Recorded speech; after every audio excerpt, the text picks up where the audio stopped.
পবিত্র ঈদুল আজহার ছুটি শেষে সরকারি ছুটির দিনেও সদরঘাট লঞ্চ টার্মিনালে ঢাকামুখী মানুষের ভিড় লক্ষ্য করা গেছে। প্রিয়জনদের সঙ্গে ঈদের ছুটি কাটিয়ে ঢাকায় ফিরতে শুরু করেছেন নারীর টানে বাড়ি যাওয়া মানুষজন। ঢাকামুখী মানুষের সংখ্যা বৃদ্ধি পেতে শুরু করলেও বাড়তি চাপ নেই রাজধানীর সদরঘাট লঞ্চ টার্মিনালে। স্বাভাবিক সময়ের মতোই রয়েছে ঢাকামুখী যাত্রীদের সংখ্যা। তবে রাজধানীর প্রধান এ নদীবন্দরে একদিকে যেমন দক্ষিণ অঞ্চলের মানুষ আসছেন, অন্যদিকে ঢাকা ছেড়ে যাচ্ছেন অনেকেই।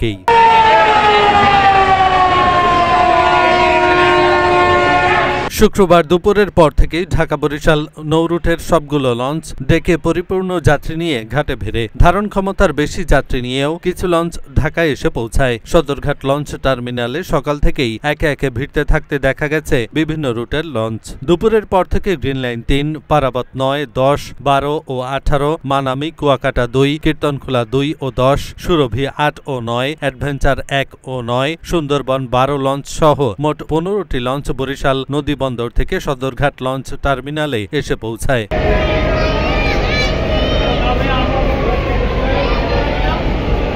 এদিকে রাজধানীর প্রধান নদীবন্দর সদরঘাটে যেমন ঢাকামুখী মানুষের ভিড়, তেমনি ফিরতি যাত্রীর ভিড়ও কম নয়। বরিশাল ভোলার উদ্দেশ্যে ছেড়ে যাওয়ার অপেক্ষায় থাকা লঞ্চগুলোর কর্মীরা যাত্রীদের ডাকাডাকি করছেন। মানুষ একে একে লঞ্চে উঠছেন। বেশ কয়েকটা লঞ্চের ভেতর গিয়ে দেখা যায় ডেক ভর্তি বসে আছেন মানুষ। কেউ আবার কেবিন নিয়ে দরদাম করছেন।